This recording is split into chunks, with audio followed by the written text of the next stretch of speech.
দিনটি ছিল 10ই আগস্ট 2023। রাশিয়ার মহাকাশ সংস্থা রসকসমস লঞ্চ করে লুনা 25, যার উদ্দেশ্য ছিল চাঁদের দক্ষিণ মেরুতে ল্যান্ড করা। যদিও রাশিয়া আগেও চাঁদের বুকে স্পেসক্রাফট সফট ল্যান্ডিং করেছে, তবে দক্ষিণ মেরুতে ল্যান্ড আগে কখনো করেনি, এখনও কিন্তু আর হলো না। রাশিয়ার লুনা 25 আছড়ে পড়ে চাঁদের বুকে। কথা ছিল চন্দ্রযান 3-এর আগেই দক্ষিণ মেরুতে ল্যান্ড করবে লুনা 25, তবে তা ব্যর্থ হয় এবং চন্দ্রযান 3-এর ল্যান্ডিংয়ের 2 দিন আগেই ক্র্যাশ করে মহাকাশযানটি। সব কিছুই ঠিকঠাক ছিল, কিন্তু সমস্যা দেখা দিল শেষ দিকে, যখন লুনা 25 প্রি ল্যান্ডিং অরবিটে আনা হচ্ছিল, যার পরিধি ছিল 100 কিলোমিটার বাই 18 কিলোমিটার।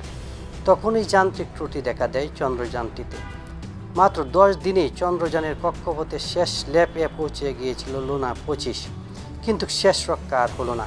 একদম শেষ কক্ষপথে রাশ সম্পাদন করতে গিয়েই দেখা দেয় যান্ত্রিক ত্রুটি। বাধ্য হয় আগের কক্ষপথে ফিরে আসতে। তারপর নতুন করে প্রস্তুতি নিতে শুরু করেছিল রাশিয়ার চন্দ্রযান, তবে তাও আর সফল হলো না। চন্দ্রপৃষ্ঠে ক্র্যাশ করলো লুনা 25, আর এক ধাপ পার হলেই চন্দ্রপৃষ্ঠে ধরে ফেলত নিশ্চিত, কিন্তু তা আর হলো না। গতি বাড়াতে নিয়েই হয়তো হলো এমন কোনো বিপদ। বন্ধুরা, ভিডিওটি না টেনে দেখতে থাকুন, আর অবশ্যই ভিডিওটিতে লাইক এবং সাবস্ক্রাইব করতে ভুলবেন না। চলুন ফিরে যাই মূল কথায়। চাঁদের শেষ কক্ষপথে থমকে গেল রুশ মহাকাশযান লুনা 25। তাড়াহুড়া না করলে 21শে আগস্টেই চাঁদে সফলভাবে অবতরণ করত লুনা 25, অর্থাৎ চন্দ্রযান 3-এর আগেই পৌঁছে যেত। চাঁদের কোনো অংশ ভেঙে পড়েছে লুনা 25, তা এখনও জানা যায়নি।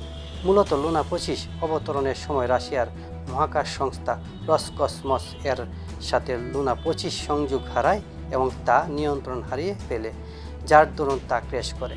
অতএব ইন্ডিয়ার সাথে পাল্লা দিতে গিয়ে চাঁদের দক্ষিণ মেরুতে সফট ল্যান্ডিংয়ের মিশনে জয়ী হলো ভারতই। বন্ধুরা, ভালো থাকবেন, সুস্থ থাকবেন, আল্লাহ হাফেজ।